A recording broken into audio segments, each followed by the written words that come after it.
A teacher who allegedly had a child with a 13-year-old student, another teacher accused of sending more than 30,000 messages to an 11-year-old, a prison tutor prosecutors say tried to hire a hitman. These cases aren't anomalies. They represent some of the most serious alleged breaches of trust that we've seen in classrooms this year. We are examining the court records, the body cam, the criminal filings behind some of the most disturbing teacher cases of 2025. Welcome to Sidebar, presented by Law&Crime. I'm Jesse Weber.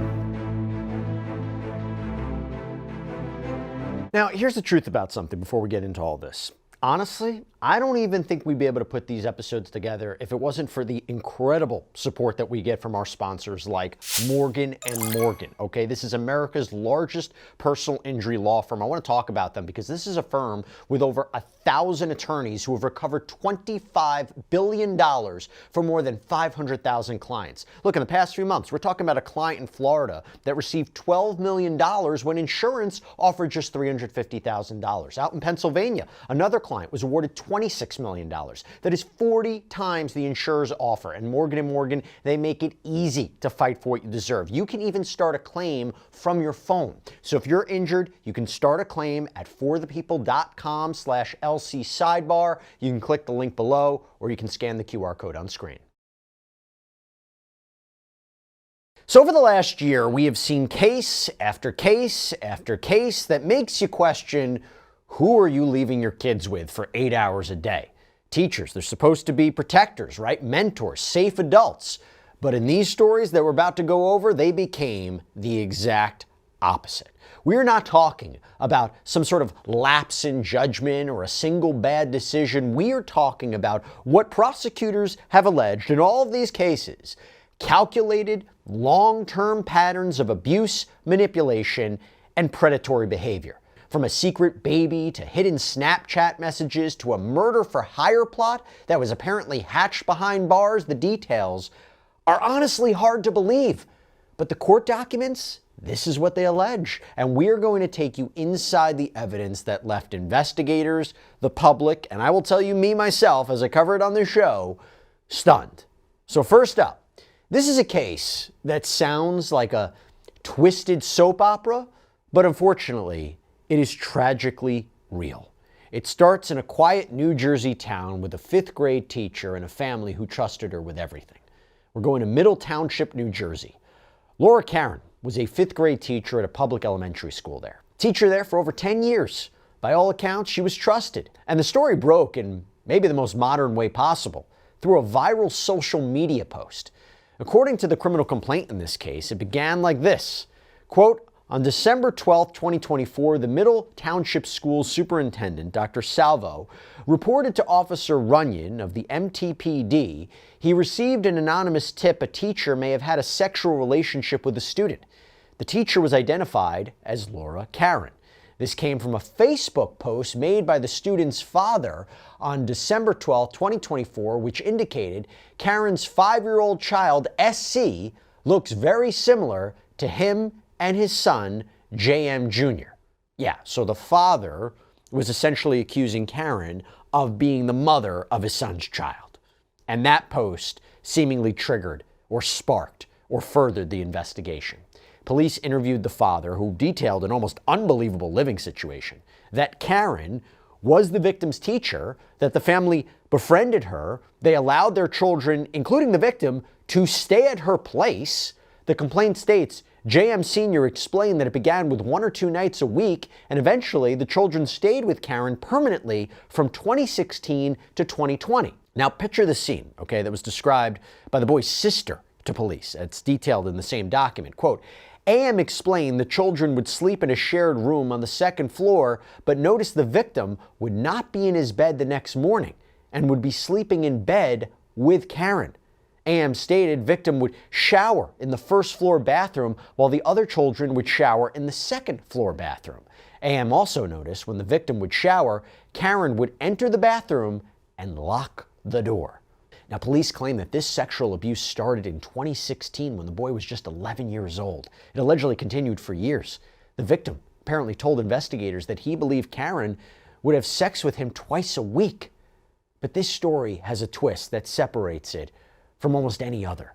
And that's that in 2019, Laura Karen had a baby boy. And at the time, her alleged victim was 13 years old. So for years, this was apparently a hidden secret, but it turns out it was the sister who apparently provided police with a digital key to the case. The complaint notes, AM also provided a screenshot of a text conversation she had with victim where he admits he is the father of SC and requests her not to tell anyone because he does not want Karen to get in trouble. The victim's mother also told police that her son admitted he was the dad. But here's where it gets even more complicated. The alleged victim, so now 20 years old, spoke to the Daily Mail, and he claimed he was the one who started everything, that he wasn't groomed, and said if it was up to me, she wouldn't have been in jail. Now, despite that, the evidence led prosecutors to charge Laura Karen with aggravated sexual assault, endangering the welfare of a child. She pleaded not guilty. Her attorney previously, back in January of 2025, indicated that there was no DNA evidence proving his client's child is the son of her former student. But the prosecution's case is seemingly built on a mountain of evidence from the complaint. The father's Facebook post, the permanent living arrangements, the sister's eyewitness account, the text screenshot, the mother's statement, the stunning biological timing of a child born when her accuser was 13. But Laura Karen, she's innocent until proven guilty. She was able to post bail, currently awaiting her next court date. But you have this, apparent secret baby, a victim or alleged victim living in his purported abuser's home. The case feels like it exists in its own kind of dark universe, but you know what the thing is? The theme of a teacher allegedly exploiting insane levels of trust to get to a child, that tragically is not unique. That takes us to our next case. We go to the Midwest, to a small elementary school in Wisconsin. And the evidence here wasn't a hidden pregnancy. It was hidden in plain sight, in the palm of her hand. Over 30,000 messages. We're going to set the scene. Rivercrest Elementary School in Hudson, Wisconsin. Madison Bergman was a 24-year-old teacher here in the 2023-2024 school year. She was engaged to be married, by the way, and her student was an 11-year-old boy in her class. The story erupts on May 1st, 2024. That is when the boy's parents arrive at the school with printed screenshots from their son's phone, and the texts are between him and Madison. The principal immediately pulls Bergman from class, and by the end of that day, Bergman is in a police interview room, and she admits that she gave the boy her number during a snowboarding trip with his family over winter break. She claims he called her 4 or 5 times for, quote, no reason. And when the detective asks about the text messages, this is when she apparently lawyers up. So the school, they search her belongings, and in her backpack, they find a folder with the boy's name on it, and it is filled with handwritten notes and drawings. So then the boy is interviewed, and he describes the first kiss in the classroom after school with Bergman. Says it happened many times after that. He talks about the daily notes. Based on this, Bergman is arrested the same day, May 1st, 2024. She's initially charged with first-degree child sexual assault, sexual contact with a child under 13. But that was just the tip of the iceberg, because as police forensically examined the phones, the scale of the communication became quite clear. Prosecutors filed an amended complaint with additional charges. We're talking 10 charges. We're talking crimes like first-degree child sexual assault, use of a computer to facilitate a child sex crime, child enticement with a mandatory lifetime supervision modifier, counts of sexual misconduct by school staff for specific dates of misconduct. And the core of the case was in the data. Police said that their investigation revealed over 30,000 messages exchanged between the teacher and her 11-year-old student. The initial shock of the case, that was just the beginning. Because when prosecutors filed the amended criminal complaint, that expanded the case from just a single horrific act to a pattern of calculated systemic abuse.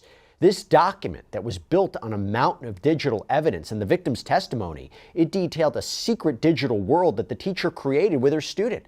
So I want to walk you through what this document reveals.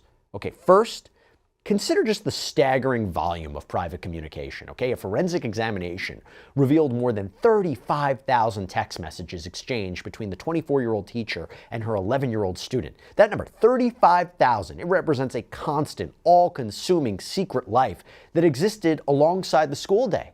The content was explicitly romantic and sexual. In one exchange, highlighted by investigators, the boy texted, "Haha, bro, I just want to make out with you." Bergman replied, "I do too, like all the time." She continued, "Also today when you said I know you're mad, but I want to kiss you, oh my gosh, I wanted to grab your face and just push you to the floor and make out with you." And when we talk about a massive digital footprint, it makes sense why she's charged with use of a computer to facilitate a child sex crime. It's a felony that carries a mandatory minimum prison term.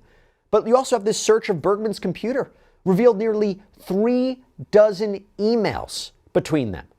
The complaint then tied specific acts of misconduct to precise dates, leading to these 5 new counts of sexual misconduct by school staff.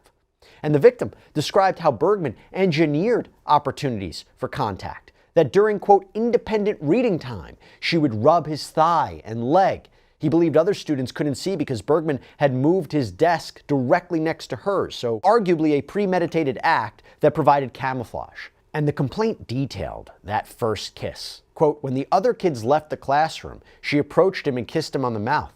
He described himself as sitting on the ground immediately after the kiss, as he couldn't believe that it happened and the fact it was his first kiss. So beyond the digital realm, police recovered all of these handwritten notes and love letters and drawings exchanged between Bergman and the boy, all kept in a folder in her classroom. And maybe the most psychologically revealing piece of evidence was this note that Bergman herself wrote. Because even as she engaged in the abuse, a part of her acknowledged that this was wrong. She wrote, "One of my cousins is in the 5th grade, and I can't imagine a man talking to her how we talk. I know we have a special relationship, and I do love you more than anyone in the world, but I have to be the adult here and stop." By the way, she had a fiancé. And she wrote those words of self-awareness, but according to the charges, she didn't stop. Faced with this overwhelming evidence, the tens of thousands of messages, the victim's clear account, her own written words, the path forward culminated in a courtroom in September of 2025. Ms. Bergman is going to enter pleas of guilty to count 3, child enticement. There is a lifetime supervision of serious sex offenders. Enhance her on that at this time. She's also admitting to that. Count 6, sexual misconduct by school staff, and count 8, sexual misconduct by school staff. Based on those pleas, the state is moving to dismiss but read in all of the other counts for purposes of sentencing. We are jointly recommending a PSI be done, and the state is to cap their in-custody recommendation at 12 years at the time of sentencing. And Ms. Bergman, do you understand what's proposed? I do. Would you stand up, raise your right hand, and be sworn by the clerk? Do you swear that the testimony you're about to give in this matter will be the truth, the whole truth, and nothing but the truth, so help you God? I do. You're going to have to speak up. Yes. Okay, have a seat. Thank you. Bring that microphone up close to you so that way I can hear you and everyone else can, okay? Yeah. Thank you. So first of all, with regard to counts 3, 6, and 8 in the amended information, which are child enticement with lifetime supervision of serious sex offenders, sexual misconduct by school or staff or volunteer, and sexual misconduct by school staff or volunteer. They are Class D and Class I felonies, the latter two. What is your plea today? Guilty. All right. In order for the court to consider whether to accept your guilty plea, I need to ask you some questions. So first of all, did you complete this plea questionnaire and waiver of rights with your lawyer? I did. And is this your signature and your lawyer's signature on the second page? It is. Now, did you have a chance to talk to Mr. Tamburino about the plea questionnaire? Yes. Did you get all your questions answered? I did. So she was taken into custody, sobbing, to await a sentencing where prosecutors would seek up to 12 years in prison. And by the time Madison Bergman returned to court for sentencing on December 19th, the outcome was no longer in doubt. The emotion in the room was unmistakable. Local reporters inside the courtroom said that Bergman began crying as soon as she entered. And when the judge confirmed that she would be going to prison, her composure broke completely. While we are here today and are extremely frustrated and concerned about these facts and this case, and the terrible impact that it's had.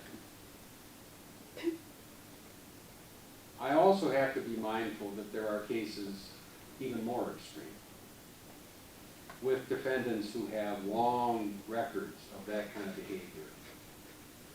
And in that light, I think that a more appropriate sentence, and the sentence that I will hand down here today, is I'm going to order that Ms. Bergman be incarcerated in the Wisconsin State Prison System for 6 years.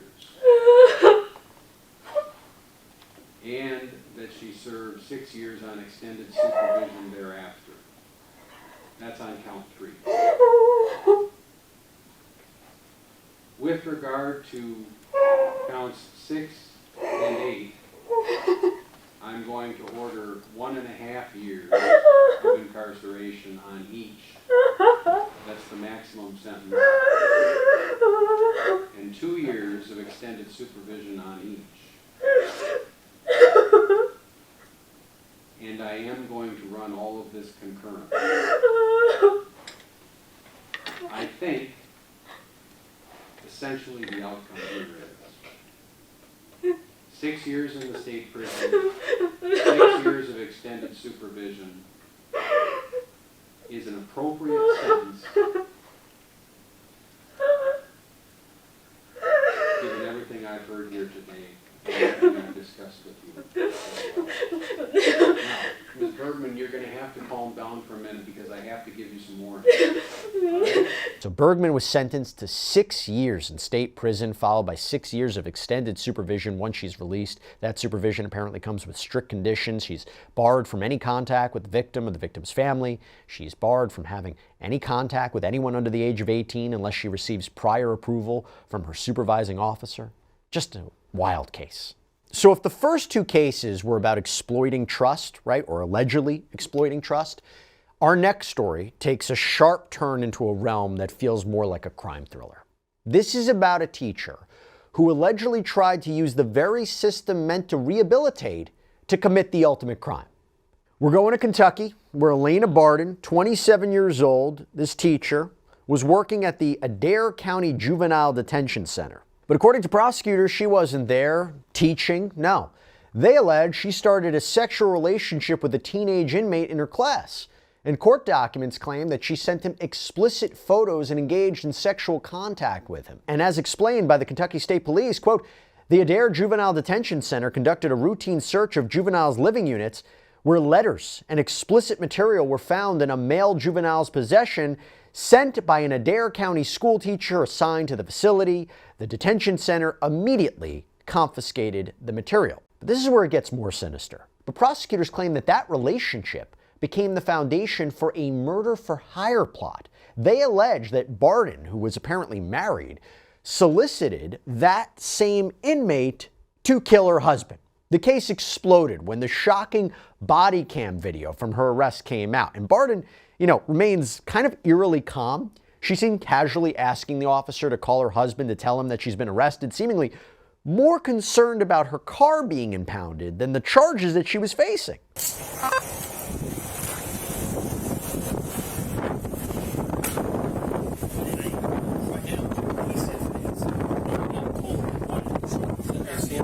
So I know Mr. Bell. I know him well. So I'll talk to him. So you're going to call him and tell him that that I've been arrested? I'll let him know that you've been arrested. Sure. And then obviously you need to reach out to him through the jail, okay? Okay. And then just, again, he knows me. I know him. Mm-hmm. You can Will just his tell number be there? Because y'all don't have it. Like I have a card in my car. Okay, I'll get it. How much you need? Where is it? I just like right next to my phone. Just give it. Okay. I don't want to get something out of my vehicle.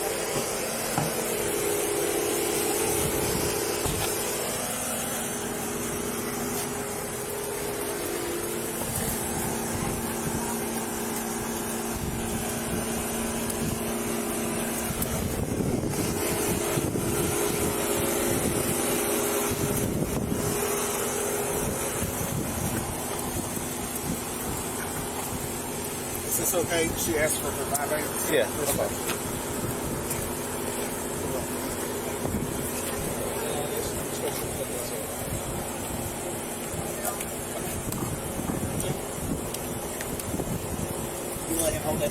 Hey, your mom's got, hey, your mom's good at taking the car, right? Your parents are good at taking the car. Okay. Us taking the car? Yeah, when we're done with it, we're going to turn it over to you guys. We just want to make sure you got a driver. Yeah. Thank you. You can put those up. So we're done with this. I Yep. can put it back in my car. Yeah. Yep. Thank you. Yep.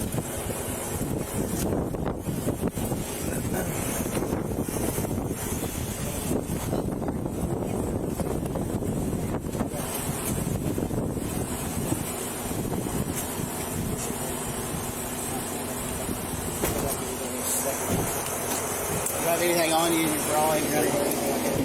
I just got my attorney's card in my pocket. I'll be here.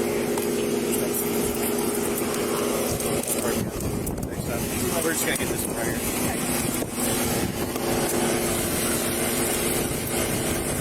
Before I get you in there, let's patch it in real quick, okay? Okay. And I got some stuff in here. I need to get that.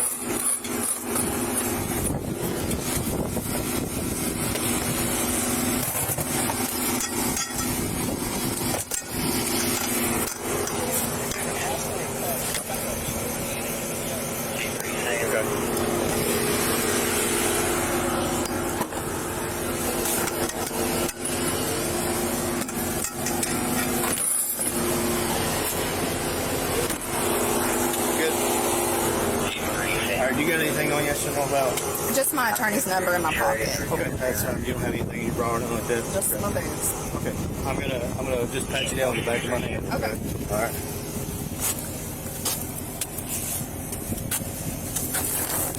All right. Make sure you lock this down. Just have a seat, please.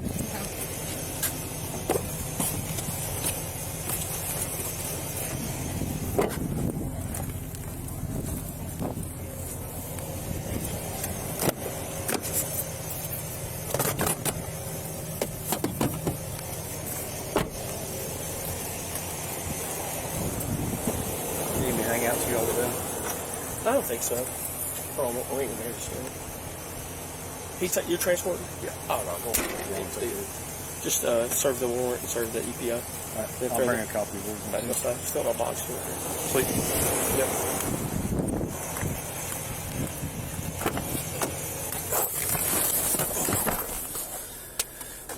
I'm gonna try to get these in the bus.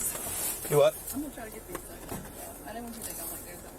Yeah. You can And the criminal complaint laid out the formal charges in stark terms, alleging a crime spree that lasted for months. Quote, the affiant states that during August 1st, 2024 through March 27th, 2025 in Adair County, Kentucky, the above-named defendant unlawfully committed the offense of solicitation to commit murder and sexual abuse, first degree, and distribution of obscene matter to a minor when the defendant, Elena Barden, asked, solicited juvenile ML to kill her husband and further provided ML with advice on how not to get caught. But the most chilling alleged evidence might be the handwritten letters that police uncovered, allegedly from Barden to the inmate, because these notes, purportedly passed in secret, show the plot developing in real time. In one, she seemingly tries to manage his expectations while pushing the plan forward, writing, quote, okay, call me bleep if you want. Thought you were talking about putting a hit on my husband. I can't give you my ring. I gotta make it look like, plus make him feel like we're good. But I won't, unintelligible, it around you. P.S. I'm serious about them cracking down on searches. Be careful. Another letter seemingly contrasts her failing marriage with her obsession. By the way, hinting at a motive. Quote, this was honestly the most time we spent with my husband in a long time. It really solidified for me why the two of us just don't work. I just really missed you all damn day. And in a moment of what I have to imagine prosecutors would have said, it was shocking irony, alleged irony, she writes, quote, also, you're out of your mind for, unintelligible, poisoning my husband. I get nervous when I go out that I'm going to come home, someone has killed him. So at trial, the prosecution presented all of this. Now, here's what the jury found. There was a caveat, okay? She was convicted of 1 count each of first-degree sexual abuse, unlawful transaction with a minor, and distribution of obscene material to a minor, but she was acquitted of solicitation to commit murder. She was sentenced to a total of 14 years in prison as a result of what she was convicted of. Now, our final case takes us back into an elementary school, but the alleged pattern of behavior that we're about to detail is so sprawling, so brazen, that it pushes the boundaries of belief. This isn't about a single victim or a secret relationship. This is the story of a teacher's aide who was accused of systematically targeting multiple young boys in her orbit. We go to Silver Lake, Wisconsin. Anna Marie Crocker, 33 years old, was a full-time educational assistant at Riverview Elementary School. Her job was to, support kids, to help them feel safe. But according to a devastating criminal complaint, she did the exact opposite. You see, the first alarm bell rang in October of 2024 when police were called to a home after all these rumors started swirling at a local high school about Crocker and a student. A 13-year-old boy, we're going to call him ZG, sat down with deputies and told a harrowing story about a sleepover that apparently happened months earlier at Crocker's house. He said he fell asleep on a basement couch and woke up to find Crocker, who was naked, on top of him and sexually assaulting him. He told police he repeatedly told her to get off, tried to push her away, but to no use. Other kids at the sleepover apparently came downstairs and saw her run and hide. But that was just the start. As detectives began to dig, more boys started coming forward with eerily similar stories. Another 13-year-old said that Crocker had added him on Snapchat and sent him videos of her performing a sex act, which he, by the way, initially thought was a workout video. A 14-year-old boy alleged that she sexually assaulted him at a parking lot. And maybe most brazenly, the complaint details how Crocker added a 16-year-old boy on Snapchat just one day before her arrest, immediately turning the conversation sexual and trying to arrange for him to come to her house, but she would be taken into custody. The school district fired her immediately. The charges piled up: first-degree sexual assault of a child, child enticement, child sexual exploitation, second-degree sexual assault. There were more. And the case entered a lengthy legal process, which included, by the way, a mental competency exam. And for months, it seemed that it was going to be headed to trial. And then, in a Kenosha County courtroom, everything changed. Faced with seemingly overwhelming digital evidence, Anna Marie Crocker stood before a judge and pleaded guilty. She pleaded guilty to a suite of charges: sexual assault, child enticement, using a computer to facilitate a child sex crime. And the plea meant that she admitted essentially to a pattern of predatory behavior that impacted multiple young lives. But if you go to the criminal complaint against Anna Marie Crocker, it is just a chronological map of a collapsing secret. It begins not with a police call, but in a high school lunchroom. The document shows the first official police response was triggered by a parent's call. A deputy was dispatched to a Twin Lakes home after a father reported his 13-year-old son had been, quote, forced to have sex with the mother of his friend. That friend's mother was Anna Crocker.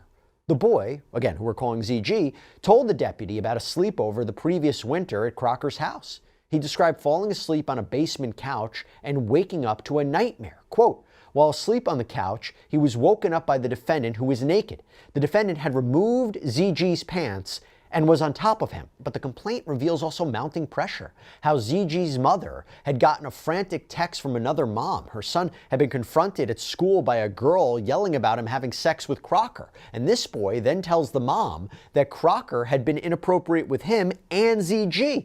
So when ZG's parents asked ZG point blank, did something happen here, he apparently clammed up and then became physically sick. His mother found him dry heaving in the bathroom, and he finally admitted, quote, I thought I would never have to think about it again, and said that Crocker had sex with him and it was not consensual. The next day, during a forensic interview, ZG wrote down the graphic act that he was forced to perform. He also revealed that months later, Crocker had texted him demanding he, quote, apologize to her for what happened in the basement and warning him not to tell anyone. Now, simultaneously, the school resource officer spoke to another boy, JPF. So this is the one that was confronted at lunch by that girl. JPF disclosed that Crocker had sexually assaulted him in a parking lot in August and that they had exchanged explicit chats and pictures for a long time. Then you go to October 10th. Police were called to a third home. Another 13-year-old boy, CPW, had reported receiving inappropriate material from Crocker on Snapchat. He told investigators she sent a video that he initially thought was a workout video. He clicked through, didn't respond, and said I'm too young for that. A forensic search of Crocker's phone data would later confirm that they exchanged 239 messages in just 3 days. Think about that. And the investigation really reached its tipping point with digital evidence. Police examining Crocker's phone found this hidden folder, and inside was a video of a minor engaging in sexually explicit conduct. And crucially, Crocker admitted to detectives that she had saved this video and sent it to another student. This moved the case from just an allegation to tangible evidence of possession of child pornography. And by the way, her Snapchat data showed that she had added a 16-year-old boy, SDW, on October 9th, 2024, so the day before her arrest. Those messages quickly turned sexual, Crocker asking if he wanted to have sex, making plans for him to come to her house that weekend. She was in custody before the meeting could happen, thank goodness. But faced with this avalanche of evidence, multiple corroborating victims, her own admissions, the digital trail of child pornography and messages and solicitation, the defense seemingly had little ground to stand on.